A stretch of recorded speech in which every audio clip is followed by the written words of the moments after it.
Assalamualaikum warahmatullahi wabarakatuh. Perkenalkan, saya Ibu Ainal Mardiah, salah seorang dosen tetap pada program studi Diploma 3 Keperawatan Fakultas Kedokteran Universitas Malikus Saleh. Bidang keahlian saya adalah ilmu keperawatan. Saya diangkat dalam jabatan dosen sejak tahun 2017 pada Akademi Keperawatan Pemerintah Kabupaten Pidi. Dan sejak tahun 2023 saya dipindah tugaskan ke Universitas Malikus Saleh. Berkaitan dengan mata kuliah utama yang saya ampu adalah keperawatan jiwa. Mata kuliah ini penempatannya berada di semester genap. Berikut saya jelaskan tentang profil mata kuliah keperawatan jiwa tersebut. Mata kuliah keperawatan jiwa dengan beban 3 SKS terdiri atas 2 SKS teori dan 1 SKS praktikum, menguraikan tentang perspektif keperawatan jiwa, tren dan keperawatan jiwa, konsep model keperawatan jiwa, terapi modalitas, komunikasi terapeutik dalam keperawatan jiwa, terapi aktivitas kelompok, psikofarmaka, dan asuhan keperawatan pada pasien dengan masalah psikososial dan gangguan jiwa. Adapun capaian pembelajaran lulusan atau CPL adalah 1.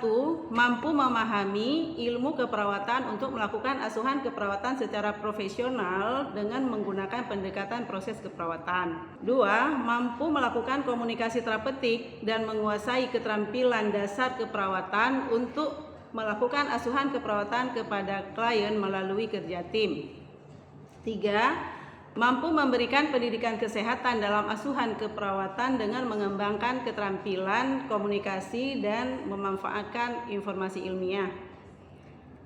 Mampu memberikan asuhan keperawatan pada individu, keluarga, kelompok, dan masyarakat dengan mengutamakan keselamatan klien dan mutu pelayanan berdasarkan perkembangan ilmu dan teknologi keperawatan untuk meningkatkan kualitas asuhan keperawatan dengan memperhatikan prinsip caring sesuai kode etik profesi.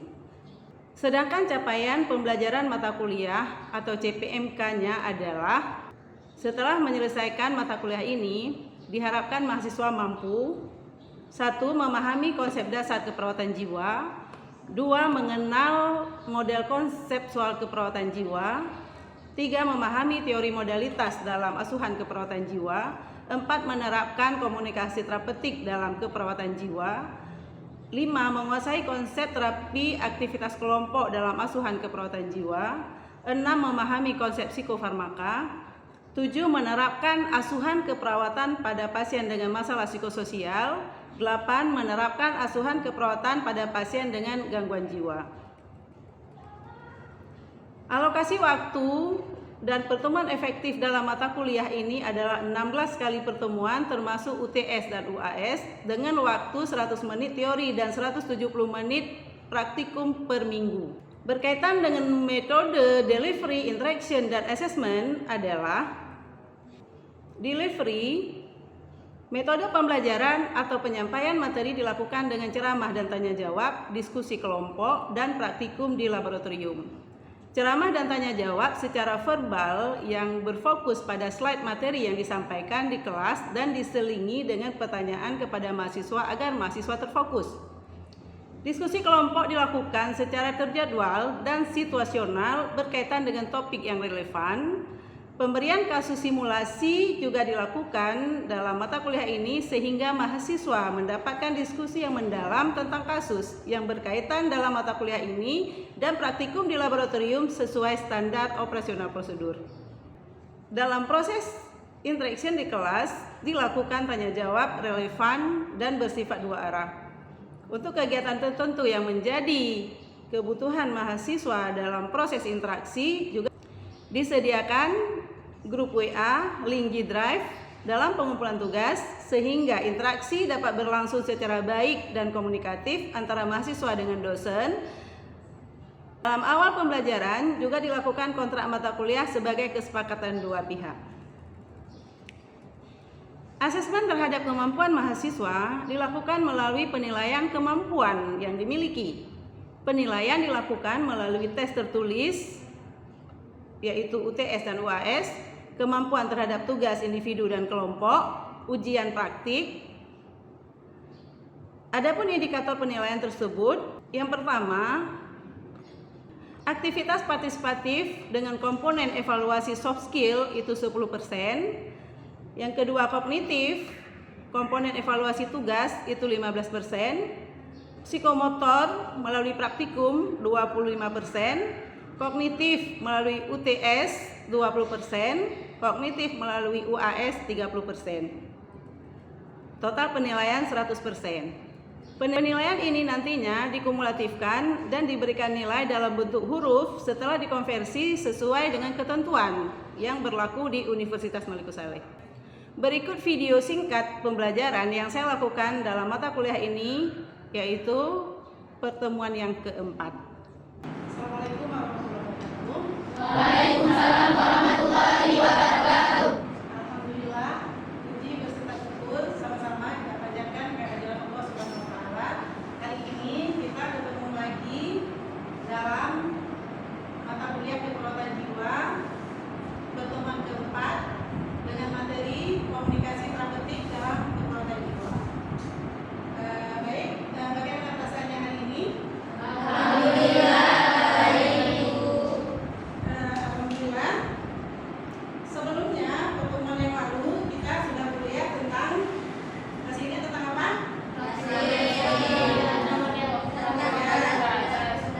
Ya, tentang terapi modalitas. Ya. Kira-kira ada yang masih ingat apa itu terapi modalitas? Ya, lanjut silakan Jun. Terapi yang berdasarkan potensi yang masih dimiliki oleh pasien. Ya, alhamdulillah ternyata masih ingat ya. Nah, terapi modalitas adalah baik, hari ini kita lanjut tentang komunikasi terapeutik. Nah, tujuan pembelajaran kita adalah diharapkan setelah pertemuan ini mahasiswa sekalian mampu menerapkan komunikasi terapeutik pada pasien dan keluarga yang mengalami masalah jiwa.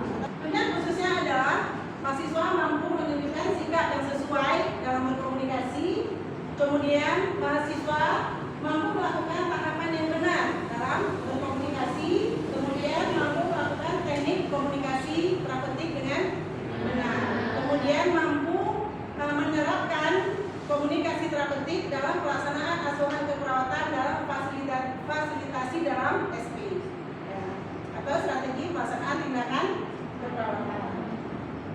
Oke, pengertian komunikasi, ya tentunya komunikasi. Nah, kita lihat sekarang pengertian dari komunikasi terapeutik. Nah, komunikasi terapeutik adalah komunikasi yang dilakukan secara sadar, tujuannya adalah untuk kesembuhan pasien. Dan kita lihat sikap dalam berkomunikasi. Nah, barangkali ada yang tahu, ada di sini gerakan tubuh. Gimana gerakan tubuh dalam berkomunikasi?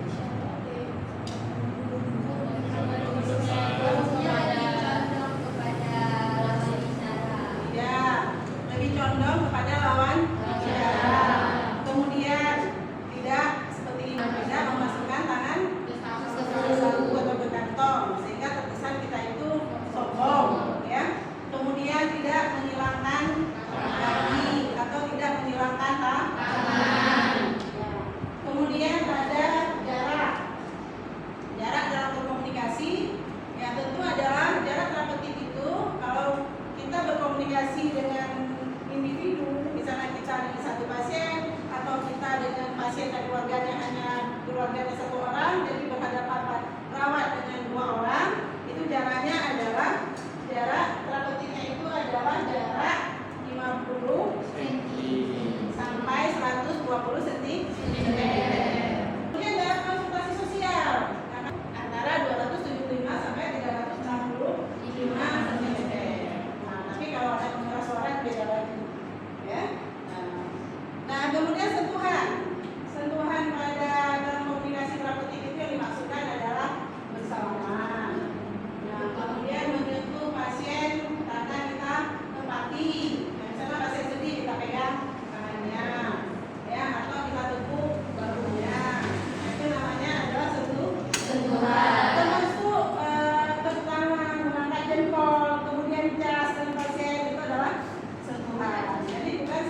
diam.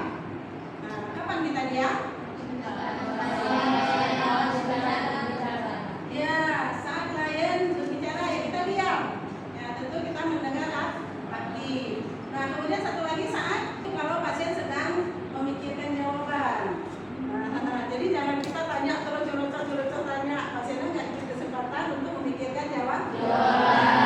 Jadi kita diam sebentar, kita lihat reaksi pasien. Apakah pasien memikirkan jawaban untuk menjawab?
pasien untuk melakukan teknik meditasi 5 jari. Nah,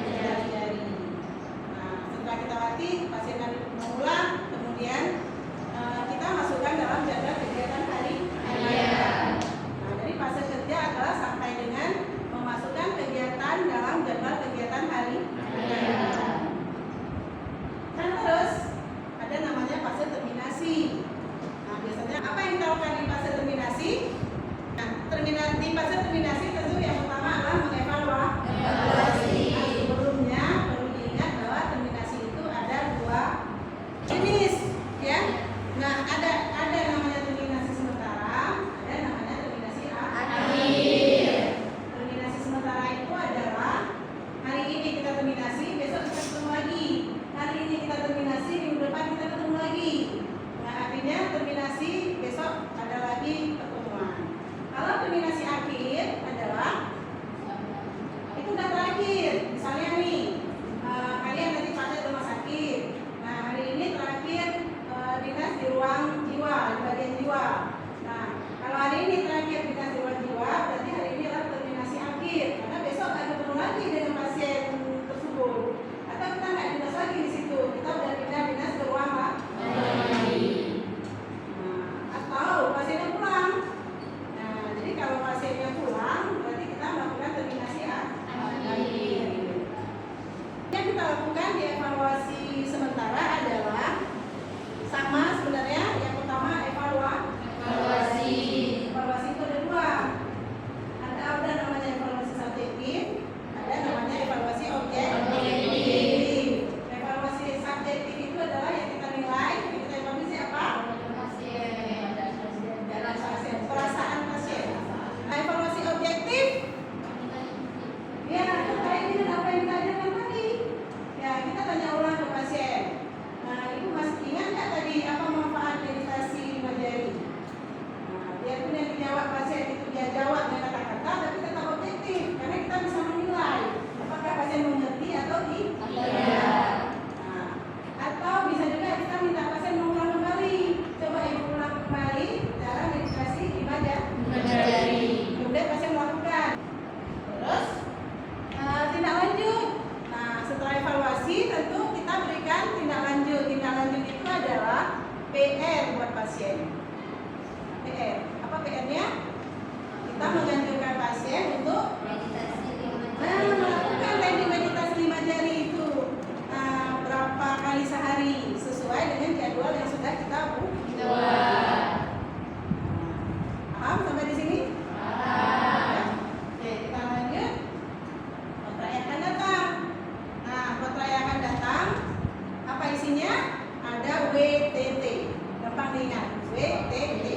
Waktu, tempat, topik. Nah, dalam bahasa kita boleh kembali loh. Nggak harus waktu dulu. Misalnya kita mau bilang gini, baiklah Bu, besok kita akan ketemu lagi di sini untuk belajar cara yang ketiga, yaitu cara mengatasi kecemasan dengan yoga misalnya. Nah, seperti itu.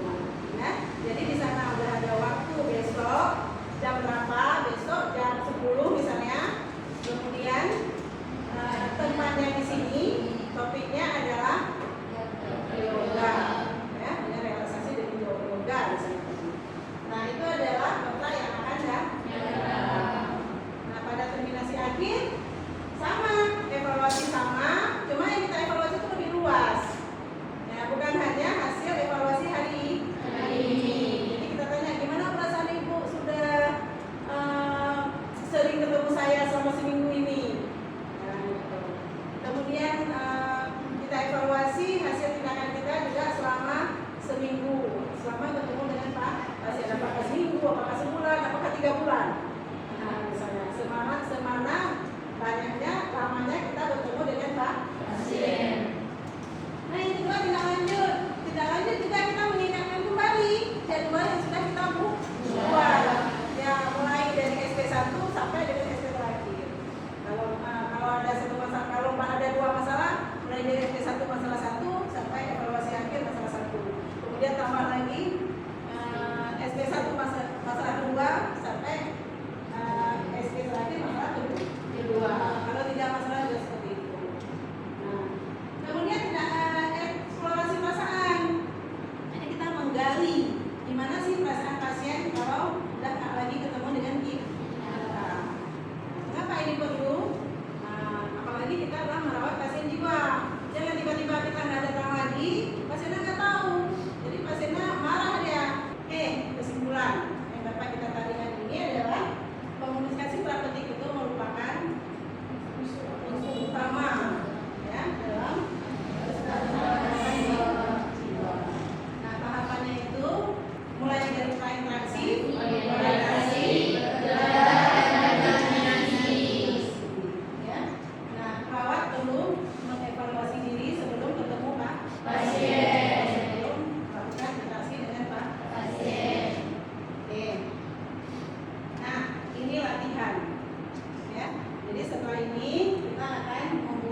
jiwa, ya kan? Pasien jiwa itu tentu tidak gampang, kadang-kadang tidak gampang kita ajak berbicara, apalagi pasien dengan isolasi sosial, nggak suka bicara, nggak mau berbicara. Ada yang bisa memberikan jawaban? Oke, silakan cerita. Mungkin kita lakuin pendekatan dulu. Kalau misalkan dia nggak mau ngomong, kita dekatin kayak nggak apa-apa, kita ngomong aja gitu. Kita buat dia nyaman dulu sama kita. Kita buat dia tuh kenal kita lebih baik. Oh, ternyata perawatnya itu baik loh. Ternyata dia tuh nggak adanya dulu sama saya gitu.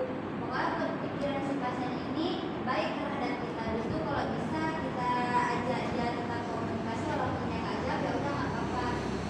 Ya, bagus sekali ya. Bagus sekali jawabannya ya. Jadi pasiennya kita buat nyaman dulu.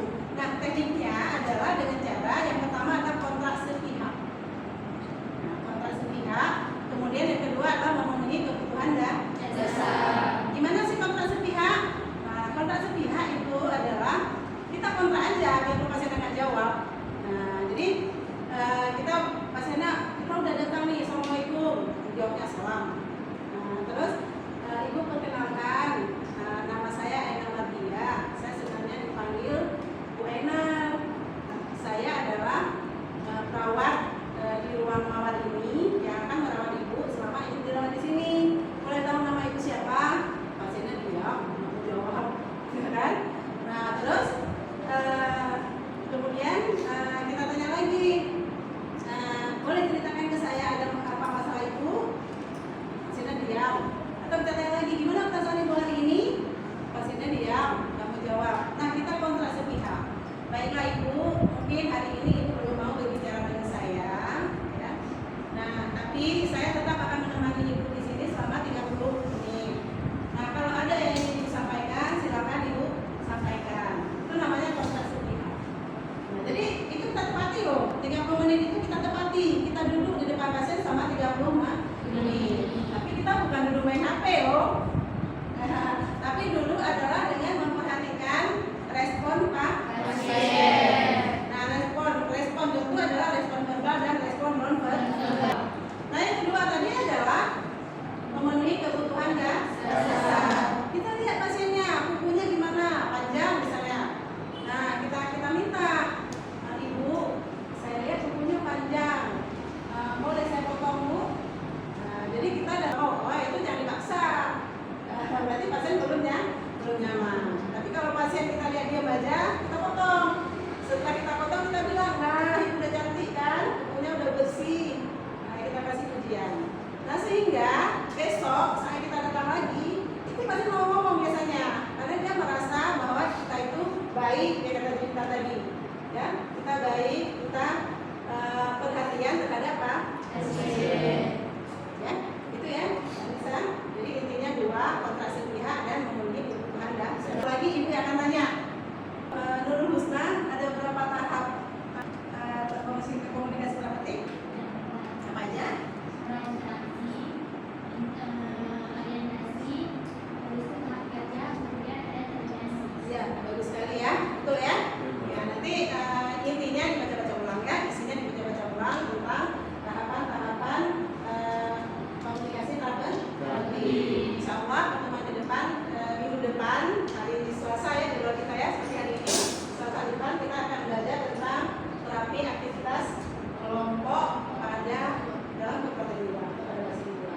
Ya, terima kasih atas perhatiannya. Buat diri, assalamualaikum warahmatullahi wabarakatuh. Waalaikumsalam warahmatullahi wabarakatuh. Demikianlah video yang kami tampilkan dalam rangka unjuk kerja Tridharma Perguruan Tinggi. Semoga apa yang sudah saya sampaikan bermanfaat bagi kita semua. Terima kasih atas perhatiannya. Saya akhiri, billahi taufiq wal hidayah. Assalamualaikum warahmatullahi wabarakatuh.